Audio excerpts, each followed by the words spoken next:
So I'll ask you what we've been wondering here. Oh, anything from minicamp this week?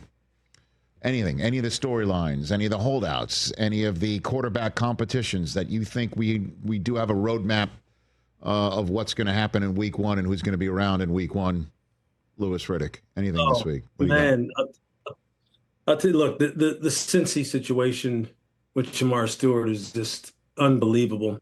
It's unbelievable how that football team just continues to not be able to shake the reputation that it has for being one that just does not take care of its players en masse. Now, I know they took care of Joe, they took care of Jamar, took care of T, but this whole situation with Trey and then not being able to get Jamar signed, I mean, it's just with Hendrickson, it's just mind-boggling. It's mind-boggling because this football team really does know how to identify talent, as far as how to build football teams. It's just how to kind of keep a team together. That's an interesting one for me.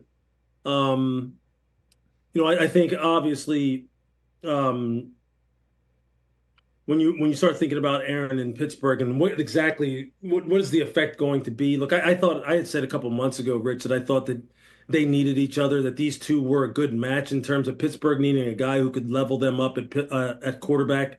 And I think Aaron does that.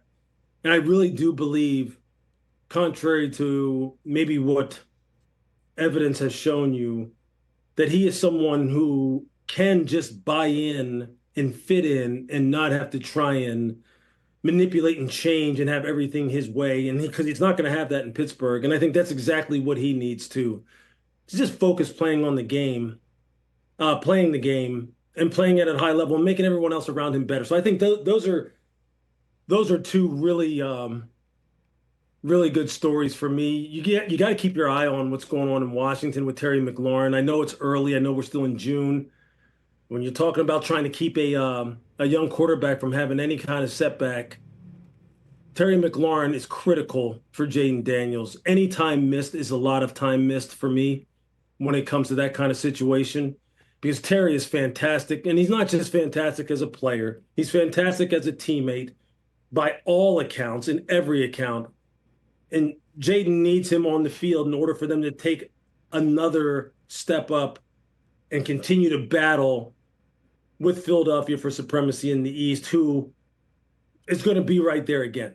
I mean, Philly's just going to be right. They just are. They're going to be there again. Dallas is going to be better. Don't sleep on the Giants.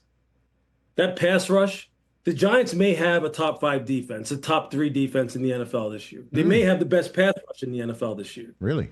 So they can just get their act together offensively. But the East will be fun to watch.